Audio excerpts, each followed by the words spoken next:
You're listening to Moviesucktastic.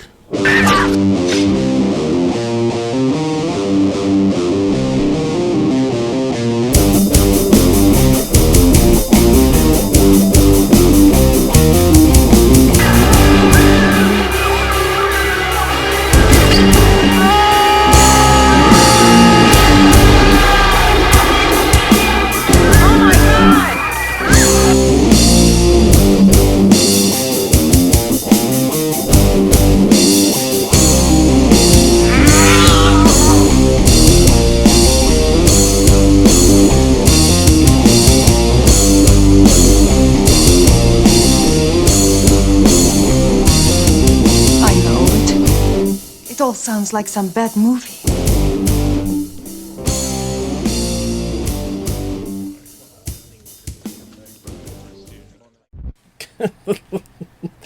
Every week, I love it.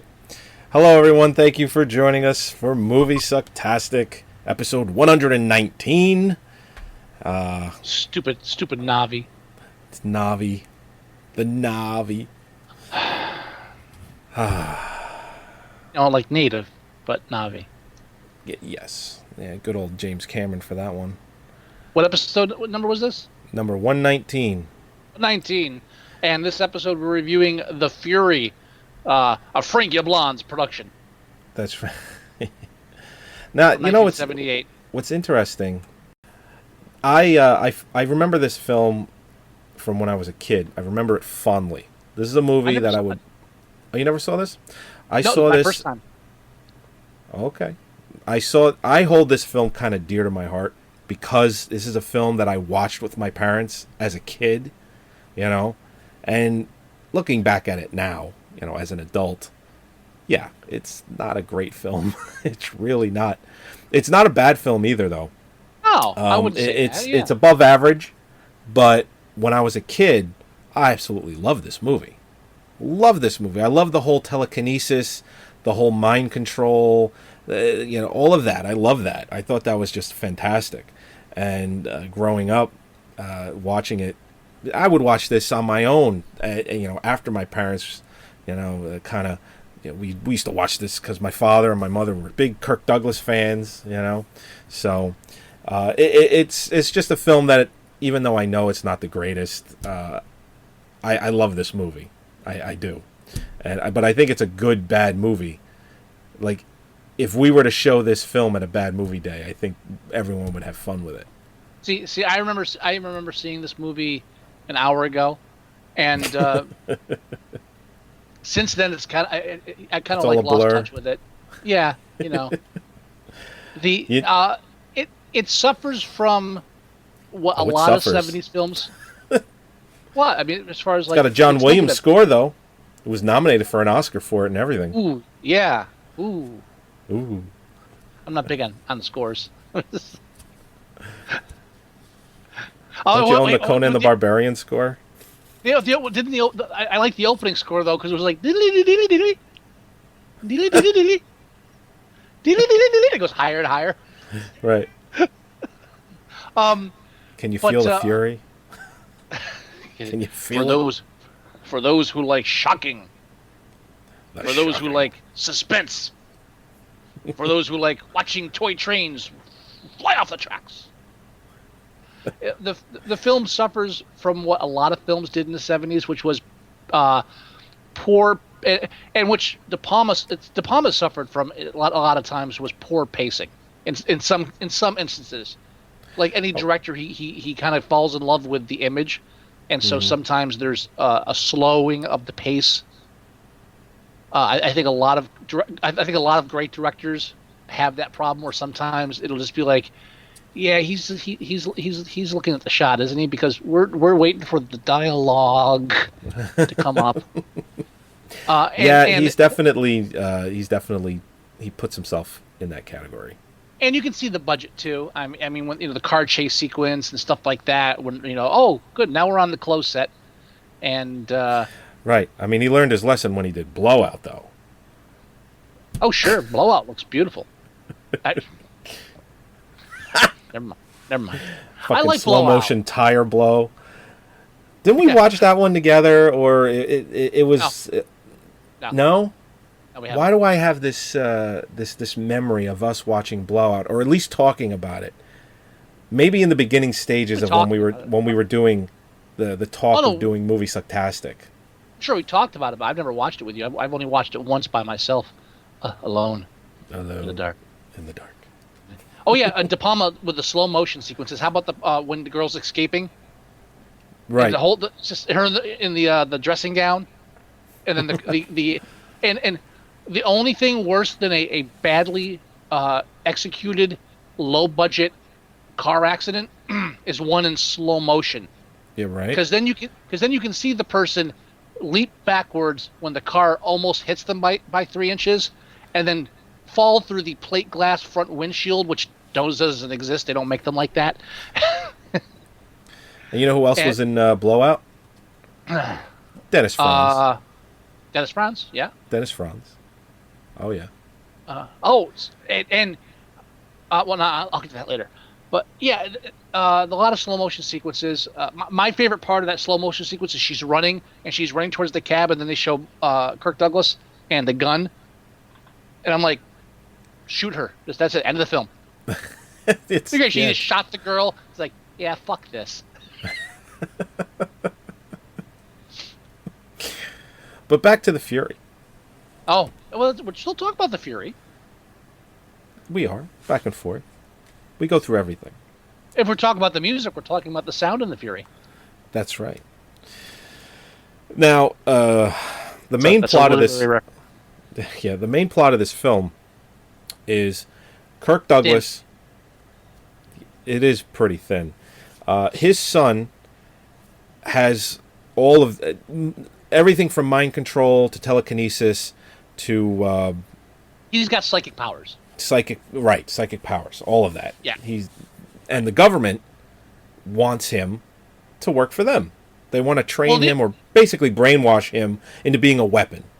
Well, and the opening scene is we're in the Mideast, which apparently is as specific as we can get for location in the beginning. Now, after the opening scene, they let us go to a specific location, Chicago, but just the Mideast. That's all we get in the opening. And in the we have the Mideast and probably one of the only shorelines in the Mideast at that point that has two young, beautiful men, handsome, rolling around in the sand, tussling each other's hair, and what could be the beginning of like a great gay love story is instead of a really age different father and son team and John Cassavetes lurking on the side. Yes. And this nice little beach vacation getaway in the Mideast is suddenly destroyed when Arab terrorists attack. They're coming on basically a Sevlor boat, the PVC plastic boat with an engine. You know they are because even though we're in the Middle East, these guys have the turban things, not turbans, but the baklavas, or what do you call the headdresses? I don't know. I don't care. But they have they're wearing the black and white checkered. They got the whole getup. They got the tablecloths on their heads, and they come in guns blasting on rats. Guns blazing, blasting, and of course it's all set up for John Cassavetes to steal the boy away from Kirk Douglas. That's right. And film it too, because John Cassavetes, he's a bad guy who thinks ahead. He's like, all right, I gotta kill the father, and grab the psychic kid so the government can train it to be an assassin of some kind or some kind of Superman. But if I want to torture the kid later, I should film killing his father. And this isn't like cell phone stuff. This is 1970s. They had a guy with like a 35 millimeter camera on the roof. They had to test the lighting ahead of time. That takes a while. John Travolta was doing the sound from a different location. You couldn't see him. They cut that part out. It's Sandy. The sound's no good, Sandy. It's a good scream scan, Sandy. I can't even come close to doing that. Okay. But you're right. They and they do use it later against him. They said, "Watch this video," and he's like, "What video?" apparently has a training technique. Yeah. Because John Cassavetes knows what the hell he's doing. As Childress, Ben Childress. Childress is a consummate villain. So okay, we have a young man who can't control psychic abilities. What do? I know. Let's fuck with him. Let's just fuck with him. Let's totally do that. Yeah. So you have trouble controlling your special abilities when you're angry or upset. Here's a film of us killing your father.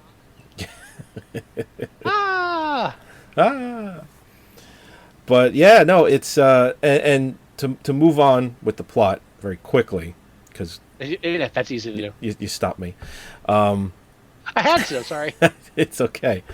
So they take Kirk Douglas's son, but Amy Irving is at a special school for the gifted that has not yet. No, she gets there eventually.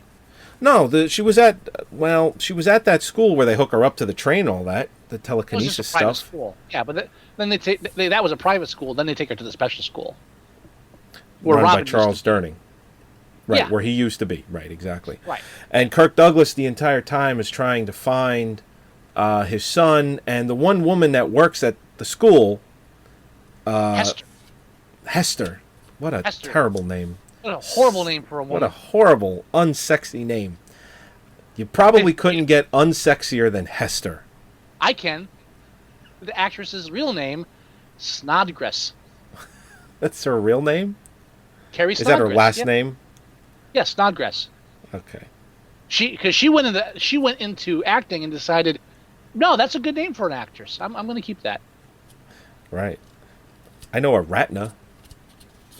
That's a pretty unsexy name. Did you call me? Yeah, exactly.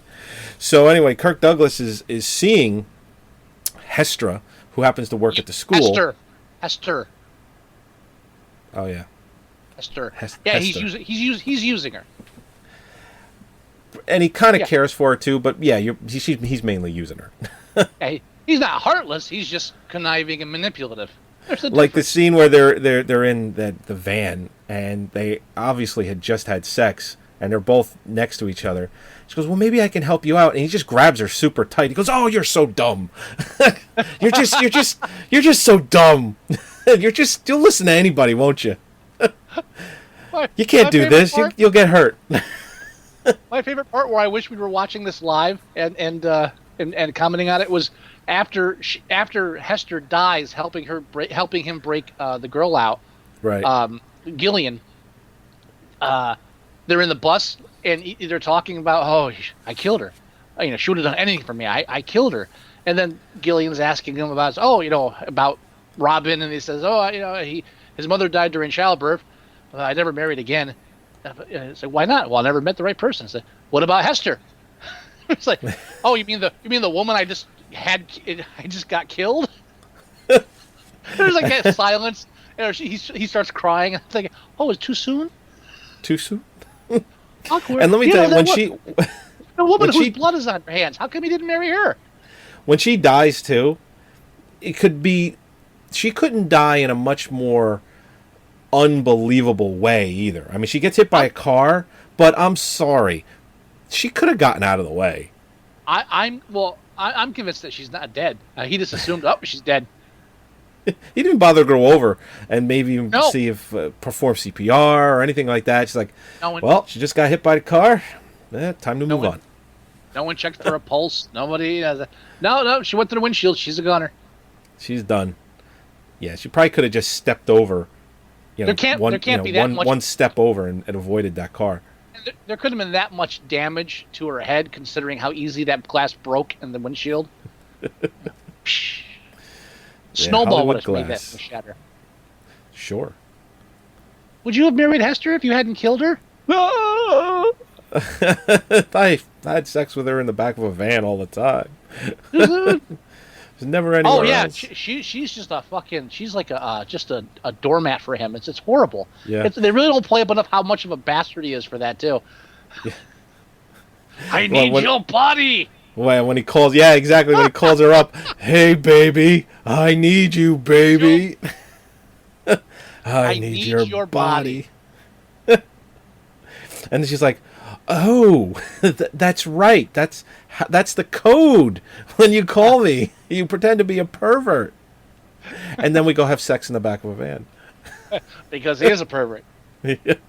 I can hear you breathing. I need your body, baby. Still got it. Can't you just like ask for pizza and I can say the wrong number? No. I'm gonna breathe heavy in the phone for like a minute or two. Did I have to believe that I'm just a pervert? The days before caller ID. God, I think caller ID wasn't invented for another 20 years after this movie. And then when you breathe heavily and tell me to lick the phone, that means that we're out of bread. Why do we have this complex system? Can't you just tell me we need milk? Why do you gotta tell me to squeeze my boobies? All right, so anyway, moving on. It is a funny film. It is. This would be perfect for riff tracks or cinematic Titanic setting. And I also love watching people bleed. That's just awesome. Yeah. Go ahead. I'm sorry. I was just going to essentially say that, well, we already said it because, Hester dies, that Kirk Douglas and Amy Irving's character, Jillian, they cross paths. Assumed dead. Assumed dead. They cross paths because he needs her to lead him to his son Robin. Right now, he first finds out about her, and I need to underline this right now because she's spotted by the skeevy-looking homeless guy digging through a garbage can at the beach, who is the name of the character is blah blah blah. I have it right here. Don't pressure me. Don't I have it. Dial. I fucking had it. Here it is. Is Raymond Dunwoody. That's right. And Raymond Dunwoody is played by William Finley, who is the Phantom. Yeah. Phantom of the Paradise. That's right. Well, Brian De Palma. They're buddies. Yeah. They used to work at the same university together. Ooh, he just died last year. That sucks. Ah. Yeah. It's okay. He came back as the Phantom. Yeah. It's only 71. Way too young. Now, and I hate looking at cause of death too. What was it? Complications following surgery. Well, you heard about what's her name? The sister from that 70s show. That 70s show. Yep. Yeah. She was a big time alcoholic though. Well, she died in her sleep in rehab.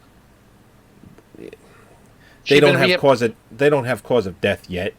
No, but she died in her sleep in rehab. She was there for 2 weeks. I'm just saying. I'm not saying that's why she died, but that's where she was. Mm-hmm. Exactly. But William Finley's character, Raymond Dunwoody, he's apparently psychic too, but he's like homeless and straggly, and he calls Kirk Douglas to tell him, "I found a girl that can find your boy," because apparently he's not able or willing to do it himself, something weird like that.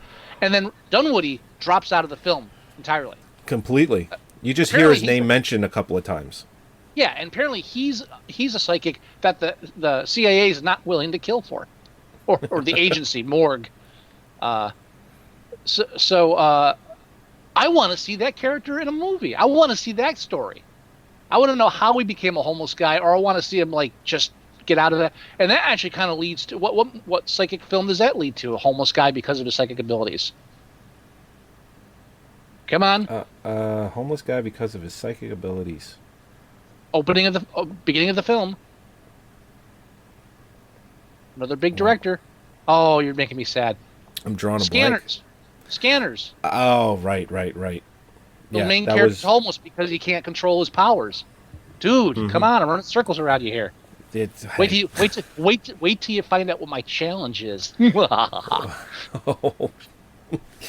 Scanners was done 3 years later, so they didn't actually try and take advantage of. Although Scanners was actually a more successful film, they didn't try and take advantage of like this type of genre of film and just push it out real quick. They actually took 3 years to make another film kind of like this. Mm-hmm.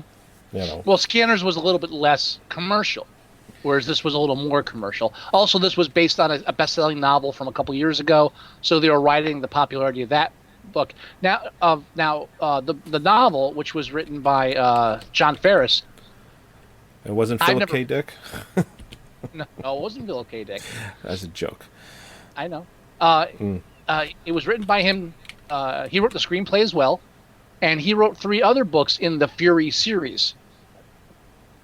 And I can't find, I couldn't find in my brief searching a synopsis that explains how the. I want to know how the book is different from the film. I know from reading a couple of descriptions and such that supposedly, and I don't know if this is just like incorrect or not.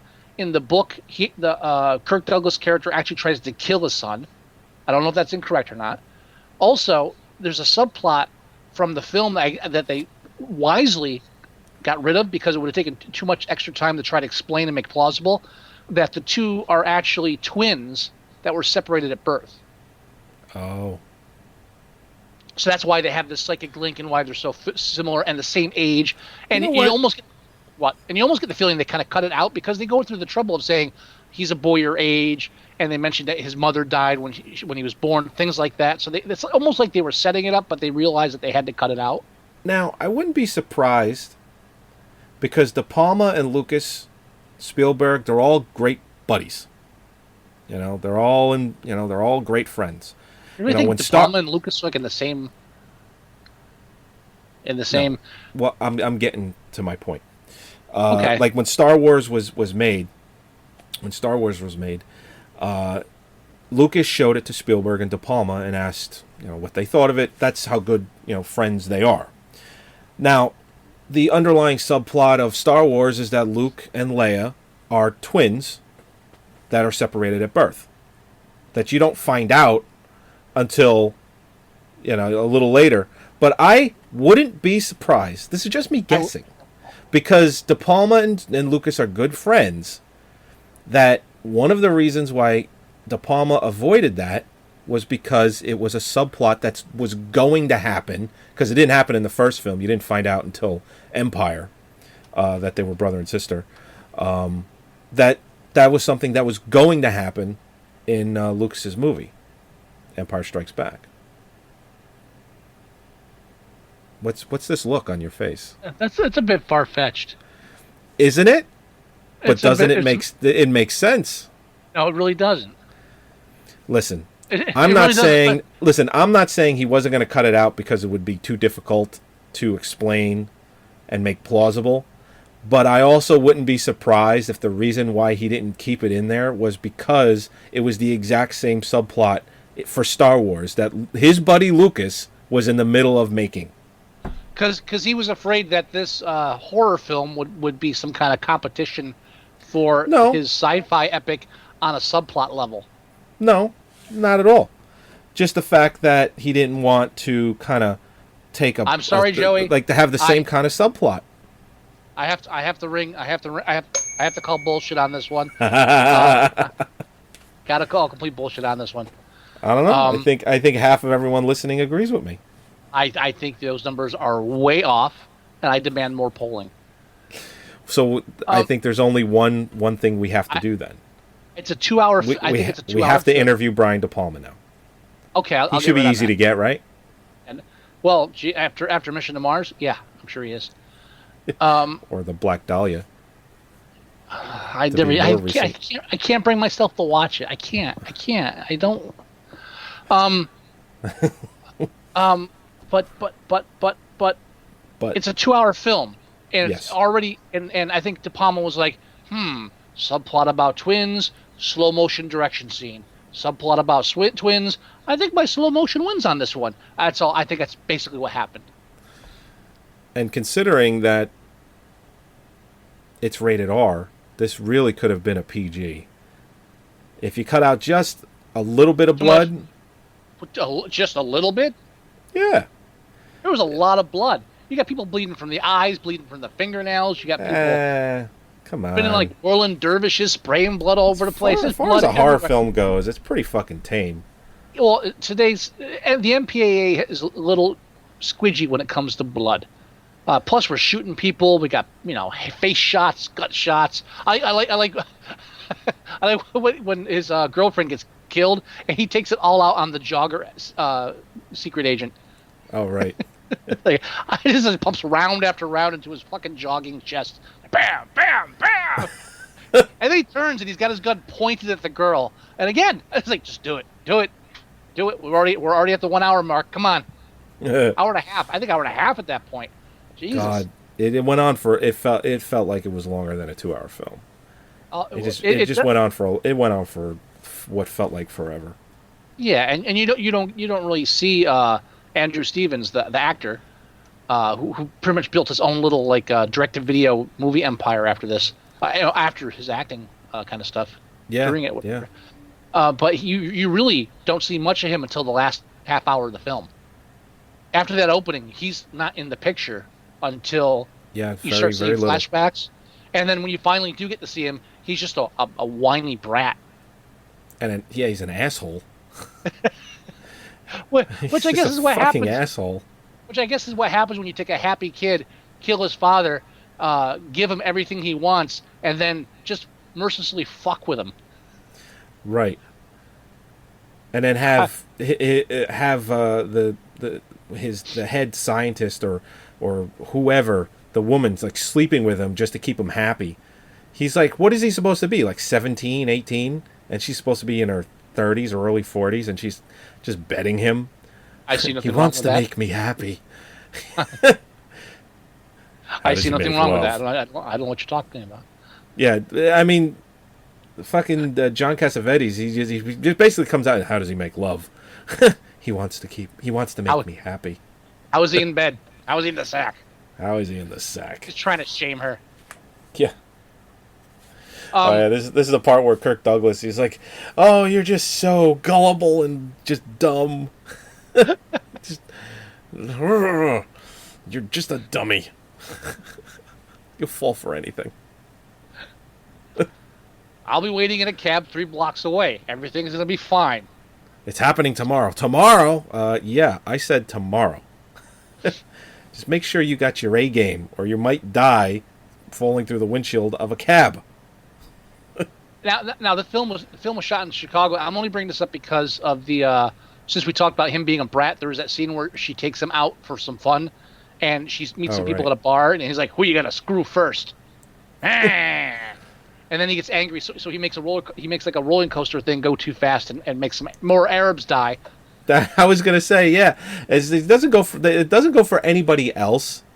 It just obviously that's De Palma, you know. Well, no, I would bet you anything that there might be something in the book where subconsciously, because Arabs killed his father, if they were as blatantly Arab as they were in the film, then there might have been a subconscious thing that he struck out against that. I think that might be a possibility. What I find interesting, as far as like a time capsule from the film, is that this whole scene with the roller coaster and stuff was filmed in, it was called Old Chicago. It was this giant mall. It was the first inside roller coaster in a mall, indoor roller coaster, and the whole thing was built. What? Sorry. Or was that a Ferris wheel or a Wonder Wheel or something like that? One of those. Yeah, one of those. Yeah, like Tilt-A-Whirl. It was a Tilt-A-Whirl. Tilt-A-Whirl, that's what it's called. Yeah. But it was. They also had a roller coaster and all this stuff, and it was built in 1975. Perfect timing. Yeah, right. It was closed in 1980. Ooh. It was completely just knocked to the ground, bulldozed over in 1986. Wow. So how does something like that go from being built to destroyed in such a short amount of time? 1975, and the economy just fucking tanked. And I think we had the real estate depression in the early 80s, where they were looking at double-digit interest rates. Like when my parents bought our house in Belleville in 1981, I think it was like 20% or 18%. I didn't mean to get us on real estate. I apologize. No, I was just adding to your story. That's all. I know. I'm sorry. I'm kidding around. But yeah, no, you're right. Things were terrible in the early 80s, late 70s, early 80s. Yeah. Okay. Now it makes sense. I mean, how much do you think the real estate was on something like that? I mean, that's a big prime piece, and then. Well, now that no. But yeah, that's a whole different show. And you can see you can also you can see the way De Palma liked it because the characters weren't like clear cut black and white. Uh, Again, Kirk Douglas is a scumbag for using this girl. The son he's trying to save is a complete douche nozzle. Eventually, the young girl we have the only person we really have any sympathy for on a full level is the women, which is ironic because De Palma's one of those directors that is notoriously hated by a lot of critics and film and women's groups for being anti-feminist or anti-woman, or at being actually violent towards women because of films like Blowout and because of films like Sisters and stuff like that. Speaking of that, the scene on now where Charles Durning is walking a dog with Jillian and he gave her ice cream, where her nipples are showing right through her shirt. Oh, what's the line? He says one line. I was like, "Are you hitting on me, sir?" It's just I'm looking at it now. She's not wearing a bra. She's not wearing a bra. He gives her ice cream. It's probably cold out.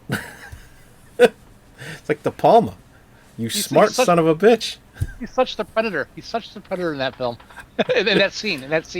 It's like Charles. Right. You definitely just say, "Listen, just hop in my car. We're gonna go away for a weekend, and then we'll help you tame these things." Yeah. De Palma probably single-handedly introduced Amy Irving to Steven Spielberg, his buddy. He sold her. He sold her to Spielberg. That's what he did. It was fair barter. It was barter and trade, sir. That's how things are done in the big Hollywood. But Spielberg was smart. He didn't put her in any of his films, even when they were married. Yeah. Probably couldn't handle her. This bitch wants to be in Temple of Doom? I don't fucking think so. Now Cassavetes as Childress, as the bad guy, really, really demanded much more screen time than he got. I think that was just from one director to the other. De Palma was, because Cassavetes was also an actor as well as a director, and he was good at both. Sure. I think De Palma was just had him in the film. He probably envisioned the part for him, and brought him. And Cassavetes, and I would also be surprised if Cassavetes throughout the entire film, him and De Palma were we're buddies as well, and it's just I wouldn't be surprised if Cassavetes and De Palma talked about maybe how to shoot a scene, because he knew that Cassavetes was a seasoned veteran as far as a director went. All of this aside, though, you've got the I'm just going to take a 5-minute nap. Wake me up. You have the orchestrator of this grand conspiracy and just this secret organization that nobody knows exists, at least on the surface. Morgue, I forget. They don't even say what Morgue stands for in the film. MORG. Right. I had it here somewhere. Here it is. Multiphasic Operations Research Group. God. Yes. A long acronym for such 4 letters. And not only that, but he has a dead arm because Kirk Douglas shot at him after he survived. Oh, yeah, I love it. Fucking Kirk Douglas, he's in the car with the 2 cops, and he's talking about Childress. He goes, I shot him in the arm. I killed it. How's your arm, Childress? Now, Kirk Douglas is in the film way too much, and Childress is in the film enough. The best for me, the only part where I was like, "Yay!" was when Kirk Douglas is captured, trying to sneak into the fortress or mansion where his son's being kept with the girl, and they bring him in, and he's like, walks like, "Hey, how you doing, Childress? I thought I'd come by and see you. What's up? How you doing?" Sits down all casual like, and then literally just there's like a lull. He just leaps over the coffee table and starts strangling him. And they rehearsed that scene too, because Douglas, he's probably like, listen, I'm going to leap over the table. This is kind of what I'm going to do. Just be prepared. Wait, are you saying they rehearsed these things before they film them? I think they might have done that. Maybe just for that scene. I'm not sure. I don't know. I wouldn't be surprised if they didn't. And he broke he broke Cassavetes' arm, and they had to write it into the movie. You asshole! You fucking dick! Like a 61-year-old Kirk Douglas. Stop your bitch. Stop your fucking crying and get up. Walk it off. Walk it off. It's like the first scene they did. It's like, fuck, now I got to be my arm in a sling the whole movie. But it just sucks. I mean, it just sucks that in the beginning of the film, in the first 5 minutes, you set up this great, like man on man, not in that way, love affair, this kind of strong bond relationship. Sure, he loved his son. That's what they were trying to get across in the scene. No, I'm talking about Kirk Douglas and Cassavetes. At the beginning, there's these close friends, this long-time relationship, and it's torn apart when Cassavetes betrays them. So there's this, you still have this love-hate thing going between the two of them. And it really, that one scene, you got two consummate actors together, Douglas and Cassavetes. In that one scene, they really just show that just the combination of, it's good to see you, and I'm going to fucking kill you now. And it's, and I wish the film had more of that, because that's, you see that and you're like, okay, so why am I watching this girl cry and this young guy be a dick for like an hour and a half when this is what I want to see? Right. Of course, it's a different film, but that, it's one of the shortfalls is you get that little taste of it of like, oh, this is what I could have been watching for an hour and a half. True. Not just not just people twitching, convulsing, and bleeding out of their slow motion. fingernails when fucking Julian grabs your hand. Although Charles Durning, that guy, he's got the scene is actually they're showing him when she grabs his hand. He just gets a little blood out of his hand. The fucking girl at the table where they're sharing like fucking breakfast, blood is pouring out of her fingernails, just shooting out of her nails. And her It's like, eyes, what and the her ears, fuck? and her mouth. ears. Oh yeah, she fucking goes My into favorite a coma. is after that whole scene where the woman collapses, blood pouring out of every orifice and like her fingernails and shit. They cut to Gillian like drugged in her bed, and Right. Cassavetes and my Durning. mind is just, thank you, Durning, are looking in the bedroom door, and Durning the bracker's like, the doctor's very hopeful. They said, she might even regain consciousness. You said she was nothing like Robin. What's up with that shit? But it was like just purely comical the way he said it too. Like his voice full of hope. It's like, she might even come out of the coma. It's great. I don't It's a think scene you'd see in a Naked Gun film. Like that's how the delivery would have went. Fucking Leslie Nielsen. Yeah, she might even get consciousness later on today. I've just been rewatching the old police academies. Police squads. Oh really? Yeah. Yeah, good stuff. I mean, as far as psychic people goes, horror films go. Again, the only problem with the film is you've got De Palma filming it, so De Palma is more interested in the scenes than the whole. So each sequence, that's like the street sequence when Kirk Douglas is trying to escape the hotel after being found. The sequence where the girl escapes. These are like, it's De Palma filming grand sequences. Like, oh, this is how this is going to look. And there's a lot of that De Palma thing where, okay, like you can tell he thought of it ahead. It's like, now the camera's going to spin 360 degrees for this. Now the camera's going to long, slow pan. It's all camera moves and visuals, and he's so focused on these individual scenes.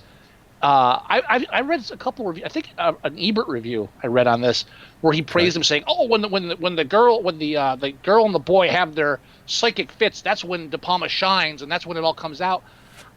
I really don't feel that way. I think De Palma loved just like the scenes where you had to build your orchestrate it. He liked orchestrating these scenes, but when it came down to like the horror parts, I felt he was just, again, it was just marketing. It was just pandering.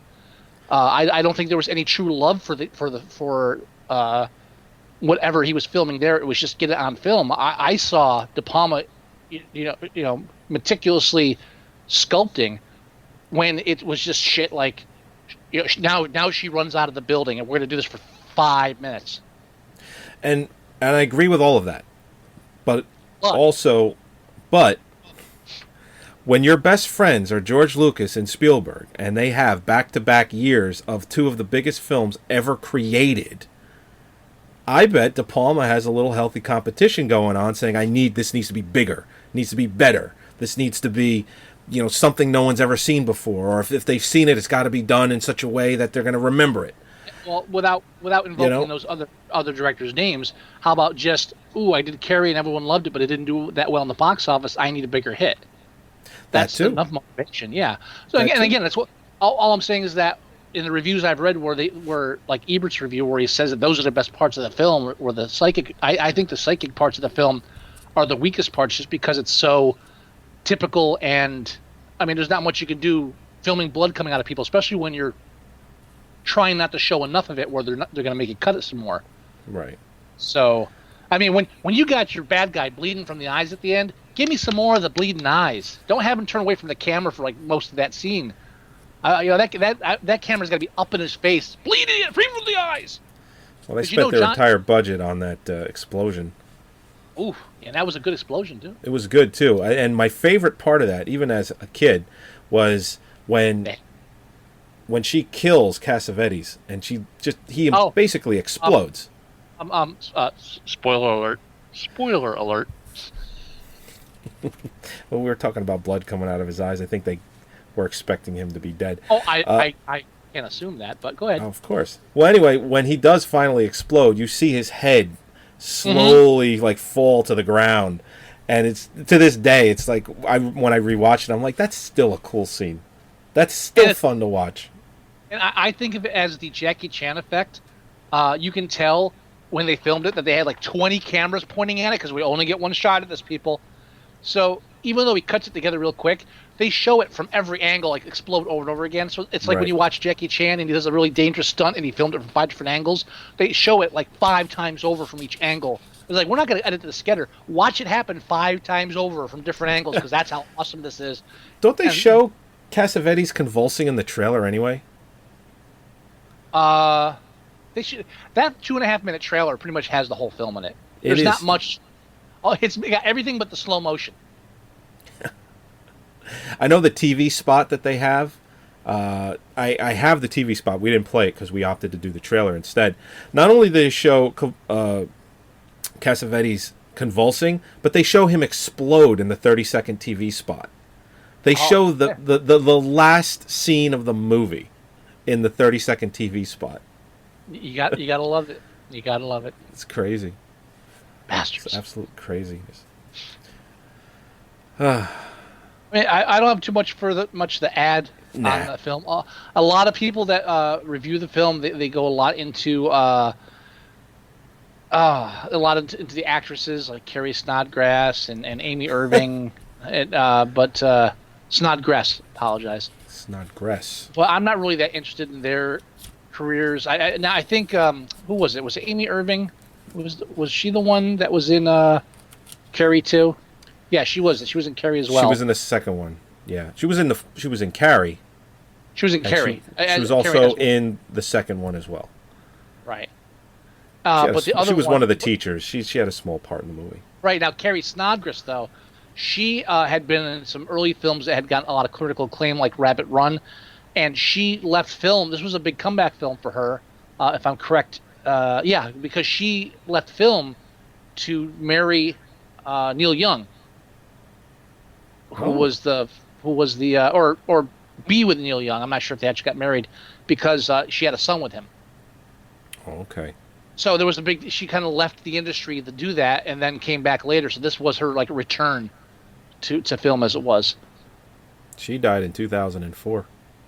Ooh, 58 years old. I feel old enough when I'm watching films like this. I was like, oh look, that's Dennis Franz. Man, he looked young back then. Oh. Heart failure, liver failure. Ooh. Heart and liver failure. How old is she? 58. You're not allowed to read me these anymore. You're not allowed to tell me the actors are dead. You're not. I'm turning 40 this year, and I don't need to be reminded about how horrible actors have died that I just watched this evening. Thank you very much, sir. Hospitalized at the University of California Medicare Center in Los Angeles, she succumbed to heart failure while awaiting a liver transplant. No, bad. Her son was at her side when she died. Neil Young wasn't there, douchebag. He was busy. Yeah, singing out of key. Hey, leave Neil out of this. Fuck him. What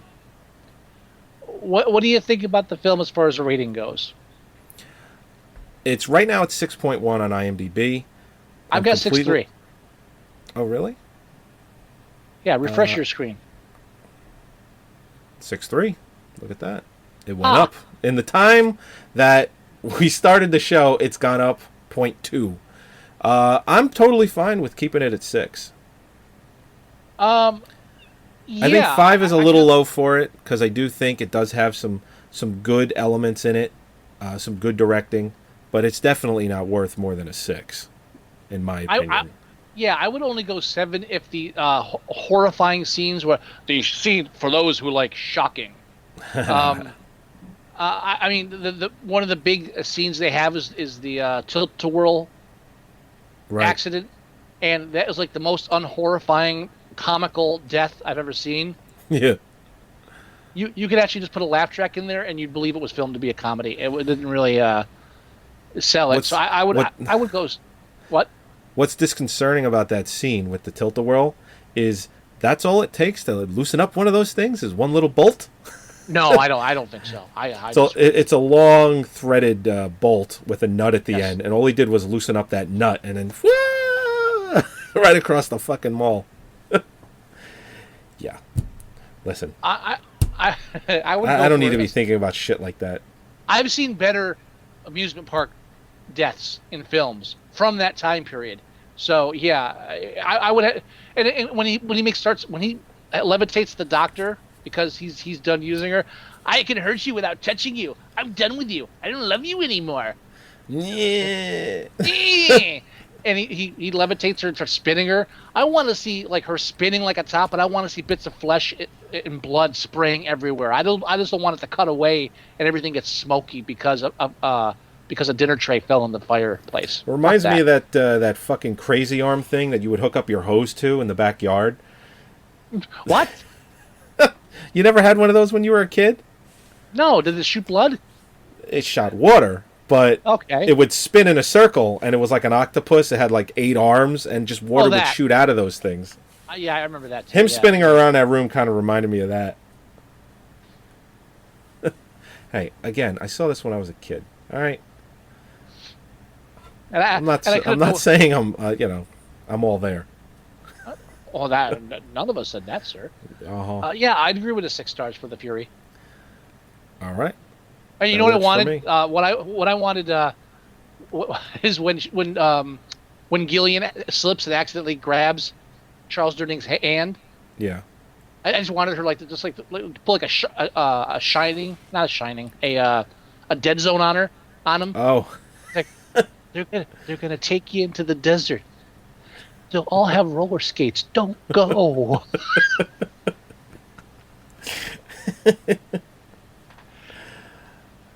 Kathleen Turner's gonna talk you into it. Don't do it. And what's interesting is Durning and De Palma. They're all buddies and all that stuff. Cassavetes. The scene in Scarface in the very opening of the film, where the one police officer is talking to Pacino. It's Charles Durning's voice, but there's a different actor. And it always bugged me when I was a kid. And now it makes sense, looking back at all this, that he probably called in a favor from Durning. He's like, listen, the audio got all fucked up. Because, like you said, he's like, I was fucking planning the scene too much. I fucked it up. Can you do some voiceover work for me? And Durning's like, yeah, sure. Just in 3 years from now, just make sure I don't do that Solar Baby movie. Just help me. And he fucked him. He fucked him in the ass. Yeah, it's kind of weird. Kirk Douglas. The he called him in for a favor and said, hey, you want to be in this movie I'm in with Burt Lancaster? We're 2 old guys that rob trains. And we get out of jail 30 years later. You want to be in that movie? Durning's like, yeah, sure. I did Tootsie. Fuck it, let's do it. Why not? I'm checking the demographics. It's weird. The demographics for this film are right across the board. Really? All male, female, under, over. Like everybody across the board is right around 6. Okay. Everybody kind of feels the same way about it. It's just a middle of the road film. It's not bad, but it's just not good. Yeah, slightly above average. Not really anybody passionate about it. Only 6% of people gave it a 10. Only 1% gave it a 1. 50% of voters gave it a 7 or a 6. It's just, eh. And the last few films that we've rated on IMDb this only has 6,300 reviews, or for 6,300 people. It's not a lot by any standard. No, people tend to only go to the big ones. Okay, so Yes. you gave me my movie challenge. Patrick. We reviewed The Fury. Check. Anything else before we call it a night? No, I think that's it. I think we've fulfilled our responsibilities as hosts of a film review podcast. Beautiful deal. So let's end the show then. All right, everybody. Thank you for joining us for episode 119 of Moviesucktastic. You can download all of our episodes at our website, Moviesucktastic.com. You can watch our live stream there. As a matter of fact, you can also, if you have a tablet or even your smartphone, I just found out that live stream will broadcast, but only when we're live, which is the weirdest thing.